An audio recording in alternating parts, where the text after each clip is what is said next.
So hi everyone, welcome back to my another blog. I hope कि आप सब लोग बहुत अच्छे होंगे and this is my another blog. और आज के ब्लॉग में हम लोग बातें करने वाले हैं हमारी, आपकी और अपनी जैसी कहानी के बारे में। तो मेरा जन्म वृंदावन में हुआ एंड मेरी शादी हल्द्वानी में हुई एंड नाउ बहुत सारा टाइम निकलने के बाद में ज़िंदगी में बहुत सारी चीज़ें सीखी, समझी। और आपकी लाइफ में अचीवमेंट्स क्या हैं, ये अलग अलग पहलुओं पर डिपेंड करता है। तो हम उस टॉपिक के बारे में थोड़ा सा बाद में बात करेंगे। तो अभी come back to my points. मेरी शादी 2020 में हुई थी, लॉकडाउन में। और सच कहूँ तो मैं उन डेज़ को मिस भी करती हूँ और थोड़ा सा सोचती हूँ ना कि अगर मैं उस वक्त में वापस चली जाऊँ तो काश मैं वो सब कर पाती जो मैं करना चाहती थी। तो उसको ना कर पाने का रीज़न भी मैं बताऊंगी आपको इस वीडियो में। और जो इतने साल मेरी मैरिड लाइफ में बीते और बिफोर जब I was unmarried, so there was lots of things which I couldn't do. तो आज हम बस हमारा ब्लॉग इसी के बारे में, मैं क्यों नहीं कर पाई और क्या रीज़न्स रहे, किन चीज़ों का मुझे लगता है कि मैं गिल्ट फील करती हूँ, क्या नहीं करती हूँ। So it's all about it. So मुझे जिन चीज़ों का गिल्ट रहा अपनी लाइफ में वो कुछ इस तरीके से हैं कि यार लाइफ में ना बहुत ज़्यादा इम्पोर्टेंस उन लोगों को कभी भी नहीं देनी चाहिए जो लोग आपकी लाइफ को तो खैर बेहतर कभी देख ही नहीं सकते, लेकिन एक टाइम पर आपको एडवाइस करेंगे, नहीं ये थोड़ा ज़्यादा नहीं हो गया, नहीं आपको ये चीज़ इस तरीके से नहीं करनी चाहिए थी। जब वो टाइम निकलेगा, जैसे जैसे वो टाइम बीतेगा, तो आप फील करोगे ये वही लोग हैं जो आपको एडवाइस दे रहे थे या आपके पेरेंट्स को एडवाइस दे रहे थे कि नहीं आपके बच्चों के लिए ठीक नहीं है, ये आपके लिए ये सब चीज़ें ठीक नहीं हैं, और कल को उन्हीं के बच्चे उनकी लाइफ में वही चीज़ें दोहरा रहे होंगे। तो please don't compromise with your life. So दूसरा मैसेज जो है वो मेरी मम्मी के लिए है कि मेरी मम्मी ने सच में बहुत ज़्यादा एक वो नहीं था, क्यूट स्वीट एंड सीधी माता श्री है हमारी। मैं ना बचपन से बहुत सारी चीज़ें ऑब्जर्व करती थी कि मेरी मम्मी कभी किसी को ना नहीं बोलती थी। किसी ने अगर कह दिया, बड़ा हो छोटा भी हो तब भी, तो मेरी मम्मी है ना हमेशा बोलती थी ठीक है कोई बात नहीं, और एडजस्ट कर लेती थी एंड आज भी कर लेती हैं।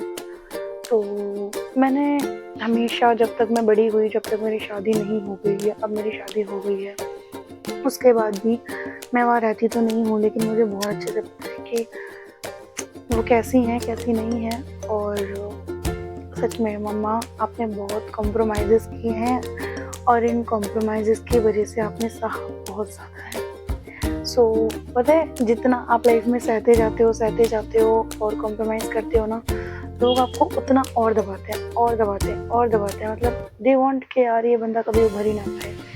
और आज मुझे बहुत अच्छे से पता है कि उन सब चीज़ों की वजह से मम्मा की लाइफ में क्या क्या चीज़ें टॉलरेबल हुई हैं। सो मैं तो कभी वो सब चीज़ें नहीं करूँगी। I am sorry. मैं वीडियो में पहले से ही सॉरी बोलती हूँ कि एक होता है ना, पेरेंट्स सोचते हैं कि हमारे बच्चे हमारे संस्कारों पर चलेंगे। मेरे माँ बाप के संस्कार बहुत अच्छे हैं, लेकिन मेरी मम्मी की ना ओवर थिंकिंग की आदत बहुत ख़राब है।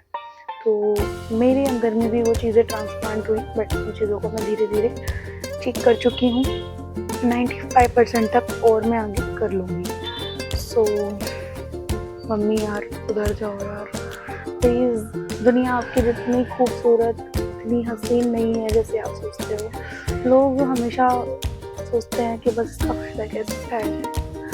तो थैंक यू मम्मी इतना अच्छा बनाने के लिए, love you.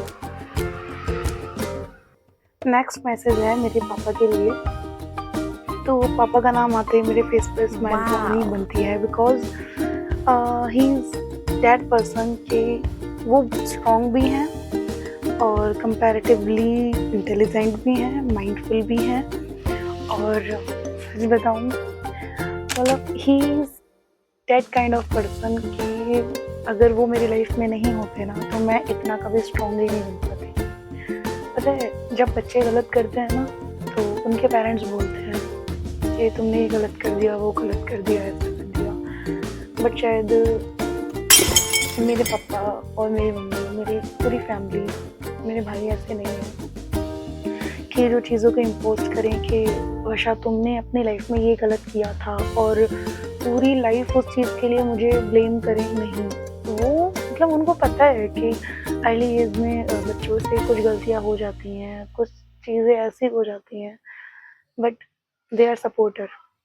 Thank you so much. मुझे हमेशा पता है कभी-कभी क्या होता था, मेरी शादी होने के बाद में ऐसा हुआ ना, एक होता है कि जब एक लड़की की शादी हो जाती है तो वो सारा टाइम सोचती है कि मैं अब नई लाइफ में मैंने एंट्री की है तो अब मैं चीज़ों को ब्यूटीफुल बनाऊँ जितना हो सके, क्योंकि मेरे पेरेंट्स ने हमेशा मुझे यही एडवाइस दी कि बेटा अब वो तुम्हारा घर है, तुम उसको जैसा रखना चाहो वैसा बनेगा वो। तो बहुत टाइम ऐसा नहीं हुआ, हर टाइम मैंने उनको कॉल करके बोला सुबह की खबर देना, शाम की खबर देना, तो I am not that kind of person, ना मेरे पास इतना टाइम होता था। और आज भी मेरे पास में यही है कि कभी अगर मेरी वीक में 2 बार भी बात हो गई तो मुश्किल से बहुत बड़ी चीज़ है।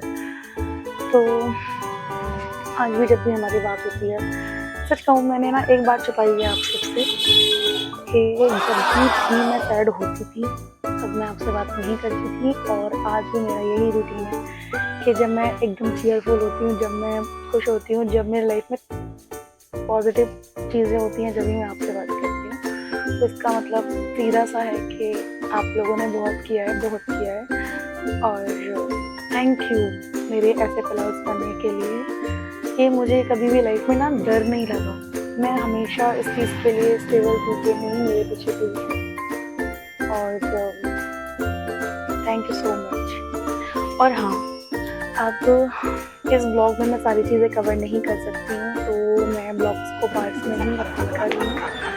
एंड मैंने फाइनली ब्लॉगिंग स्टार्ट कर दी है। मैं तो इस ब्लॉगिंग से क्यों मेरी लाइफ में इंट्रैक्शंस होने लगे हैं, खुद से इंट्रैक्शन होने लगे हैं। पता है, मैं ना सच बताऊँ, इन 6 इयर्स में जस्ट लाइक मैं ना माँ बनी, मैं पत्नी बनी, मैं बहू बनी, मैं अपनी लाइफ में मैंने जॉब करी, मैंने अपनी लाइफ में जो मेरे ड्रीम्स थे छोटे ही सही अभी फ़िलहाल के लिए वो कंप्लीट किए। बुरी सिचुएशन से, फाइनेंशियली सिचुएशन से, मतलब there was a lots of kinds of problems, तो उन सब से हम लोग बाहर आए मिलके, मेरे हस्बैंड भी, मैं भी, मेरा बच्चा भी।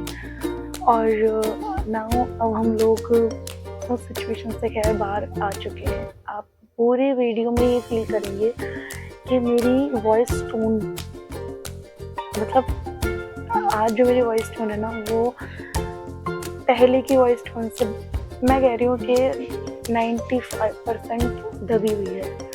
मैं इतनी ज़्यादा बोल्ड थी, मैं इतनी ज़्यादा खुश रहा करती थी चीज़ों को लेकर के, बट एक होता है ना यार, मैं आप सबको लास्ट में ये एडवाइस दूँगी कि किसी से भी प्यार करो, बट सबसे पहले खुद से प्यार करो, और डोंट डिपेंड, किसी पे डिपेंड नहीं होना चाहिए। अगर आप किसी पे भी डिपेंड होते हो ना, फाइनेंशियली डिपेंड हो रहे हो, मिलके कर रहे हो, साथ घर संभाल रहे हो, it's okay, but don't be depend emotionally.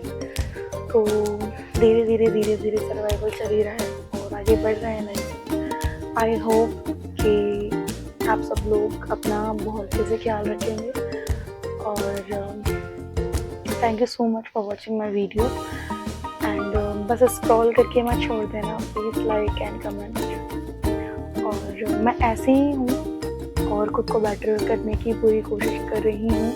सब में कुछ खामियां, बुराइयाँ और फॉल्ट्स होते ही हैं, so I am also trying to recognise all the flaws, so I could be better, but I will try कि मैं आगे उन चीज़ों को बेटर कर सकूँ।